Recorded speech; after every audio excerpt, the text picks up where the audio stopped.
A possible change in Indiana law could put convicted drug dealers back on the streets. Now, Indiana law says dealing cocaine and meth are Class A felonies. That's the worst level offense. But law enforcement says a proposal to the state legislature could reduce these charges, freeing manufacturers and dealers. News 10's Jessica Hayes has details.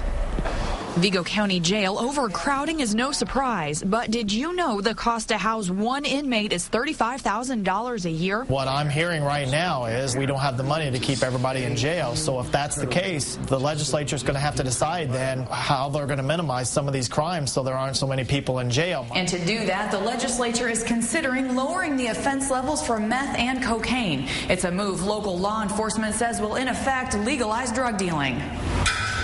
By lowering those offenses, the people out here that we're dealing with on a daily basis really have no deterrent not to go out and commit the crime. Now dealers could get 50 years in prison alongside murderers and rapists. It's an easy argument for somebody to make, but it's also an easy argument to make that the person that committed the murder, more than likely, drugs were involved in that situation. The proposal calls for reduced charges that, if pleaded out, would put criminals back on the streets. So we went to the Vigo County Jail. How many of you guys are in here on meth or cocaine-related charges?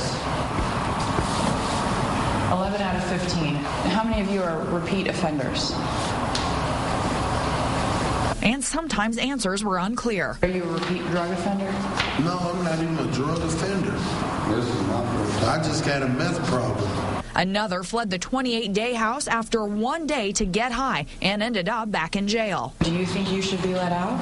Yes, I thought when I was 19 and I'm 21 now. Criminals who could be released if overcrowding costs too much for state and county budgets. The people that committed the offenses knew what the laws were at the time. At some point, we all have to say enough's enough. We don't have anything else to do with you other than to protect the public, and that means keep you in jail. Those on the inside say treatment is the answer and would lower jail costs. But those who enforce the law wonder, what is the cost of your safety?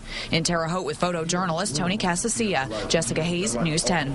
This proposal is expected to be introduced in January. If enacted, it could take effect in July. To let us know what you think about this, head to our website or Facebook page and leave your comments.